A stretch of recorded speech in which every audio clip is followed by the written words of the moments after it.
ডিরেক্টরসের হাতেই চাবিকাঠি, ডিরেক্টরদের হাতেই সব কিছু। সময়ের প্রয়োজনে, সাময়িক প্রয়োজনে নানা কারণে ব্যাঘাত হতেই পারে, তো এটাতে কিছু যায় আসে না। দিন শেষে আমরা সংগঠিত কিনা, আমরা সংগঠন নিয়ে ভাবছি কিনা, আমাদের মধ্যে সেই ভ্রাতৃত্ব বোধটা আছে কিনা, সেটাই হচ্ছে সবচাইতে জরুরি। এবং আমি মনে করি সেই জায়গা থেকে আপনারা চোখের সামনেই দেখতে পাচ্ছেন, এখানে কি কাউকে দেখে মনে হচ্ছে যে কোন দল, কোন দল, সে কোন দল, এই একজন প্রতিদ্বন্দ্বী একে অপরের সঙ্গে গলাগলি করে আনন্দ নিয়ে।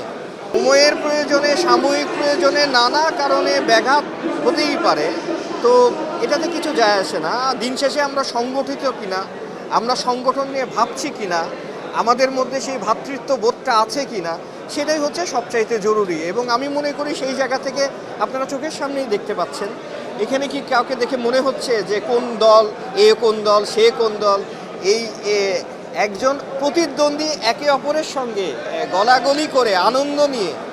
এই যে আমাদের যে মিলন মেলা, এটাই তো আমাদের গিল, এটাই তো আমাদের জায়গা। ডেফিনেটলি ভূমিকা আগেও রেখেছে, এখনও রাখবে, ক্যাপ্টেনশিপ মানতেই হবে। আমার যদি সবচেয়ে বড় পরিচয় হয় আর্টিস্ট, আমি প্রাণপণে কামনা করি এই ডিরেক্টরসই হচ্ছে আমাদের ক্যাপ্টেন। ডিরেক্টরসের হাতেই চাবিকাঠি, ডিরেক্টরদের হাতেই সব কিছু। এবং আমি মনে করি চিরকাল এটা থাকবেই। সাময়িক একটু টানপোড়েন হতেই পারে, এটা কোনো ব্যাপার না। এটাও আপনাকে বলতে হবে, সময়ের পরিক্রমায় সংগঠন নানা সিচুয়েশান ফেস করতে পারে, নানা সিচুয়েশান সংগঠন ফেস করবেই। কখনো সংগঠনের আপস হবে, কখনো ডাউন হবে, এটাও একটা প্রক্রিয়া। মানুষের জীবনের মতো সংগঠন একটা প্রক্রিয়া।